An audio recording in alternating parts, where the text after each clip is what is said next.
Now, the African Union was established 15 years ago, replacing the Organization of African Unity, which had focused on liberation struggles from colonial rule and apartheid. AU member states have grown from the original 32 to the current 55, and the AU had more forward-looking objectives for an integrated Africa, promoting solidarity between African countries, accelerating political and socio-economic integration, promoting peace and security, as well as democracy and human rights across the continent. The continental body has staged several military interventions over the years, sending peacekeepers to Burundi, Sudan, and Somalia.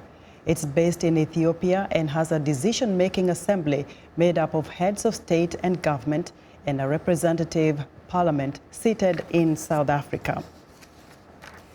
And joining me in the studio to discuss the current state of the African Union is Arikana Chihombori Kwao, African Union Ambassador to the United States. Ambassador Chihombori, welcome to Africa 54 and also a very warm welcome to the Voice of America. Thank you. Now, let me begin by asking you to describe the current status of the African Union the way you know it best.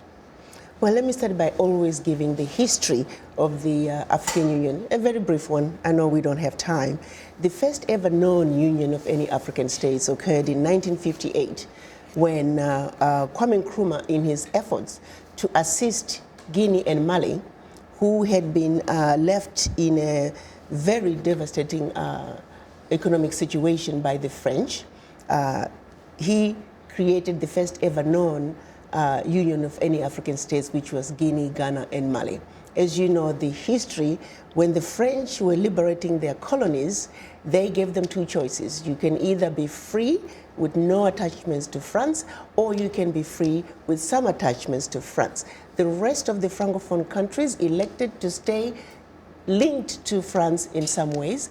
Guinea and Mali said we wanted complete liberation. This, of course, infuriated the French, who reportedly took even the last teaspoon in the country, claiming that you did not have teaspoons when they came to Africa. Mm-hmm. They even poured concrete into the sewage pipes. So the two economies of Guinea and Mali completely devastated.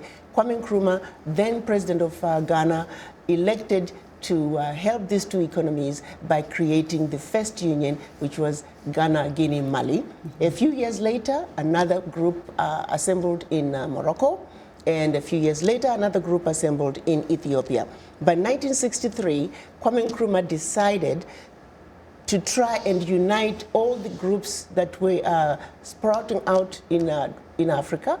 And they met in Addis Ababa in 1963 and created the first ever known OAU, Organization of African Unity, which is when he uttered the famous words, Africa for the Africans first, and African Union now. So I want us to move a little quickly because of time, but then now we had this ambitious goal to integrate the whole continent.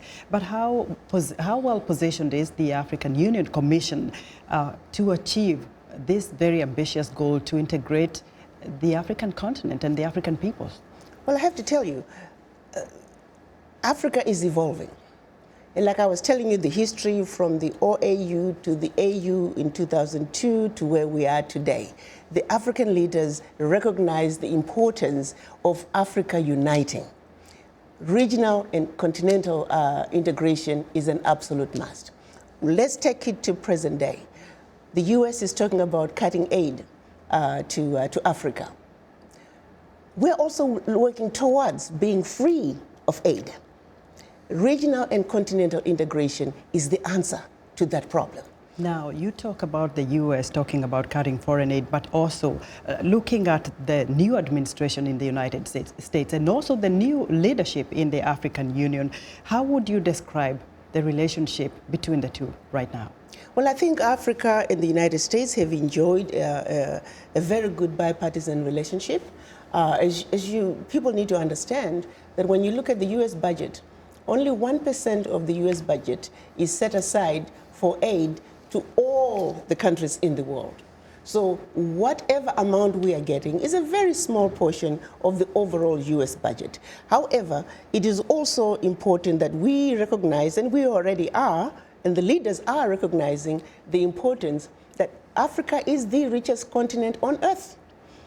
And as such, we should never be in the position that we are in.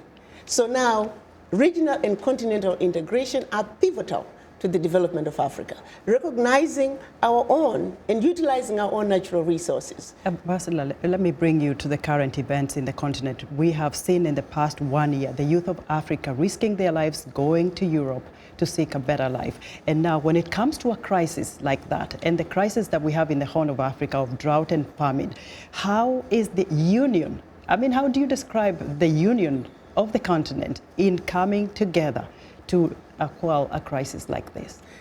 Well, first let me say, the issues of crisis in Africa, and I need to make sure that we isolate the issues and talk about them independently. The tendency is to rebrand all of Africa about a situation that's happening in some part of Africa. There are countries in Africa whose economies are doing very well, and then we have some areas where we are having conflicts. The issues of migration, there are push factors, there are pull factors that we have to recognize. Migration is nothing new. Migration has been going on even in the Americas. People migrated to the Americas in search of greener pastures. We are no different as the Africans. We do add political instability becomes an issue in some areas. Very few countries have that, but we can't brand all of Africa as an issue that's affecting the whole continent. However, the African leadership through the African Union recognize the importance of Africa speaking with one voice. On that score, the African Union is going through what they're calling it the African Union reform process. This process has identified 7 aspirations of the African people. These are the building blocks that Africa must achieve in order for Africa to claim its rightful place on the world arena. Ambassador, I have to bring you again for a longer period of time to discuss most of those issues that we're talking about because we're running out of time. But Ambassador Chihombori, I want to thank you very much for your insight into this topic. Arikana Chihombori is the African Union ambassador to the United States.